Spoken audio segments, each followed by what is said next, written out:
Qusar rayonunun Hil kəndində dəhşətli cinayət hadisəsi baş verib. Kənd sakini Asif Təyyibov keçmiş arvadı ilə barışmaq məqsədi ilə onu aldadaraq yaşayış olmayan bir evə aparıb. O, həmin evi qadın üçün kirayə tutacağını bildirib. Daha sonra evdə Diana Təyyibovanın əl-qolunu bağlayaraq ona ağır xəsarətlər yetirib və xüsusi amansızlıqla qadını qətlə yetirib. Qətl hadisəsi gördüyünüz bu evin həyətində baş verib. 35 yaşlı Asif Təyyibov keçmiş həyat yoldaşı 32 yaşlı Diana Təyyibovanı gördüyünüz bu evdə amansızcasına qətlə yetirib.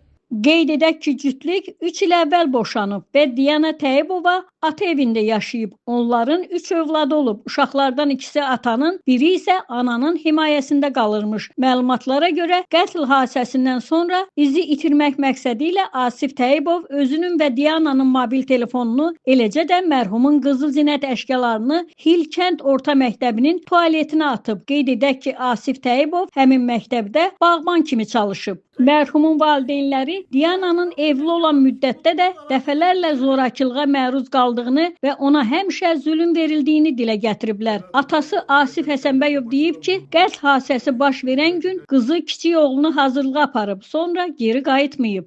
Bizə xəbər gəldi ki, saat 5-ə 10 dəqiqə işləmiş, mənim uşağım telefonda zəng edir ki, keçmiş qayınına oradakı evdəki bəz Rahim, mən filan adamam. Uşaq bizdədir, Diana evə gəlmir, o hardadır? Rahim de mənə dedi ki, papa belə iş olub. Biz də Hilbadan gəldik Promoşaya, kənddə. Kənddə burada biz gələndə gəlin var idi evdə tək. Biz soruştuk ki, Diana hardadır? Vallahi dedi ki, saat 11 evdən çıxıb. Biz də axşamdan sonra mənim böyük bacım, mənim uşağım Rahim getdik biz ora. Həmən evə, onların evinə, oğlanın evinə getdik biz. Soruştum ki, mən salam əleyhissalam, bir uşaq ardı, atası çıxdı həyətə. Dedi ki, burada yoxdur, Diana, gəl mənim evi axtar. Bu nə ki, belə deyil.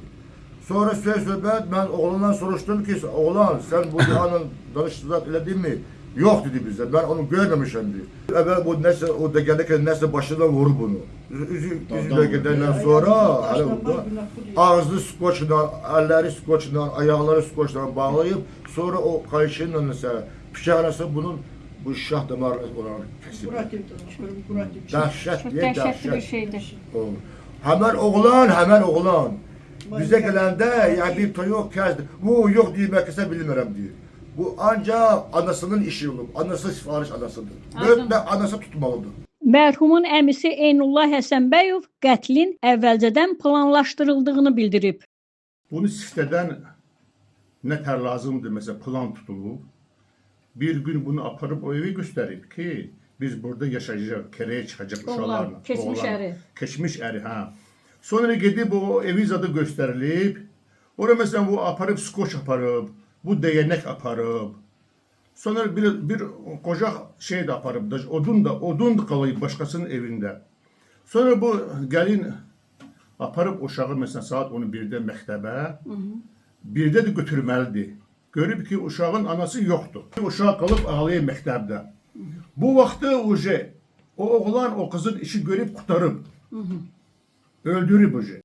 Diana'nın anası Kəmalə Həsənbəyova qızının ər evində rahat gün güzaranının olmadığını və daim təzyiq altında yaşadığını deyərək keçmiş kürəkəninə ən ağır cəza verilməsini tələb edib. Mərhumun yaxınları Diana'nın ölümündə keçmiş qaynanasını da günahlandırıblar. Qeyd edək ki, dekabrın 16-sında itkin kimi qeydə alınan Diana Təyyibovanın meyti Qusar polisi tərəfindən yaşayış olmayan, sahibi Rusiyada olan evdə aşkar edilib. Faktla bağlı Qusar rayon prokurorluğunda Cinayət Məcəlləsinin 120.1-ci maddəsi qəsdən adam öldürmə ilə cinayət işi başlanıb. İstintaq davam edir. Aytəkin Alxaslı, Pərviz Allahverdiyev, Bizim Media, Şimal Bürosu.